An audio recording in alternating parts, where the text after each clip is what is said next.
William Morrow and HarperAudio present Jump, My Secret Journey from the Streets to the Boardroom by Larry Miller, chairman of the Jordan brand, and Laila Lacy. Read by J.D. Jackson.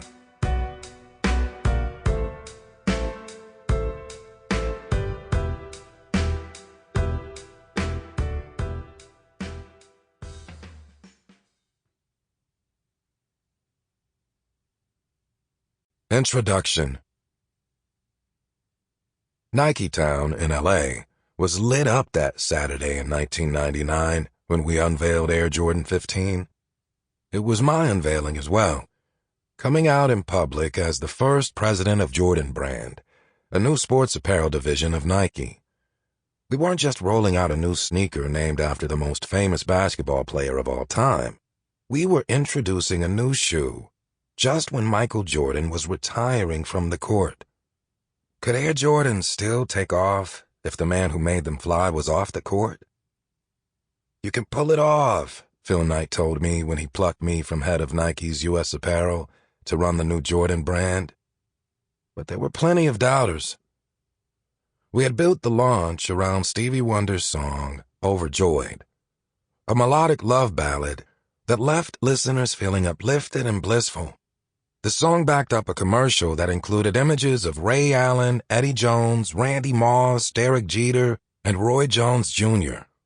After the cameos, the camera focused on Michael Jordan dressed in casual clothes and gradually pulled away, leaving the viewer with a sense that MJ was still the force behind the sports scene, even as he was yielding his role to the next generation of champions. We needed to use Overjoyed to make the commercial work. Stevie was doubtful at first. I got him on the phone.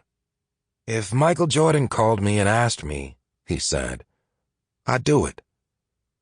Michael called Stevie, and Stevie was in. But we decided it would be better to have Mary J. Blige sing Stevie's song in the actual commercial. She has a beautiful voice and was more with the current scene. Same deal. She wanted to hear from MJ. He called her, and then he called me. "Hey, man," he said, "I called Mary. I had to talk to everybody in the damn neighborhood. The person who answered said, Yo, Michael Jordan's on the phone. I'm talking to Aunt Susie and Cousin Joe. I'm on the phone a half hour before I get to Mary. She's good with it." The whole town seemed to be there the night of the launch. Snoop Dogg showed up with Ice Cube. Phil Knight and the whole Nike leadership team was there. MJ, of course. The place was humming. At first, Stevie Wonder said he wasn't coming until his teenage son heard MJ would be there. Great, I'm thinking. Mary Blige, not so much. "Oh man, Stevie's here," she said to me backstage. "I don't know if I can do this in front of Stevie." 30 minutes later, her deep, soulful voice filled the hall. The room went quiet, then thundered with applause. MJ took the stage. In the back of the room, I exhaled, perhaps for the first time since I had walked into the place. I took a sip of ginger ale, leaned back, and closed my eyes. Just then, I felt a tap on my shoulder and clenched up. I sucked in my breath. Was this the tap on the shoulder I had been dreading for the past 2 decades? A cop? A judge? A lawyer? It was Phil Knight. He wrapped me up in a hug, shook my hand, and walked into the chaos.